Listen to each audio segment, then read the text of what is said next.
In today's video, I'm going to teach you how to create new sales form styles in QuickBooks Online.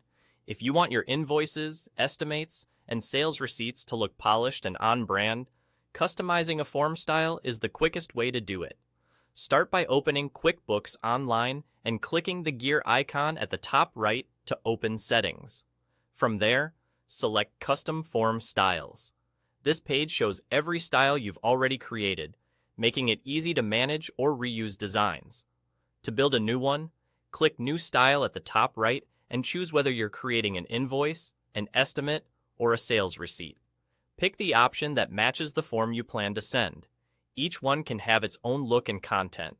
You'll be asked whether you want to begin with a template or start from scratch. Templates give you a head start with a layout and spacing that you can refine, which is great if you want a clean, professional structure right away.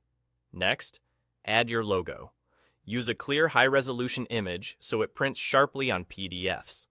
Centered or top left placement usually looks clean, and keeping white or transparent backgrounds helps the logo blend into the page.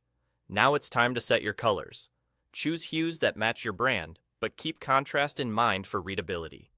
A dark text color with a subtle accent for headings or totals looks professional and is easy to read.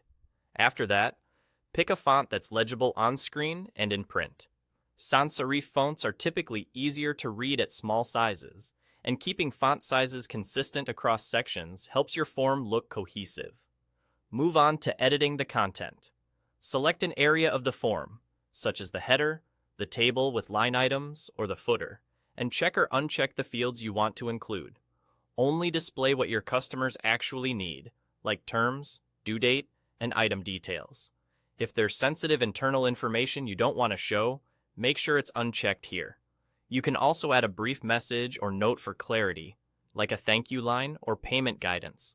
Finally, customize the email that will be sent with this form style. Adjust the subject and message so your tone is clear and consistent with your brand, and make sure the wording explains what the customer is receiving. When you're happy with the design, click Preview PDF at the bottom right to see exactly how it will look. If everything checks out, click Done to save it. Your new style will now appear in Custom Form Styles, ready for use whenever you create that type of form. That's all. Your sales forms now look and feel like your brand.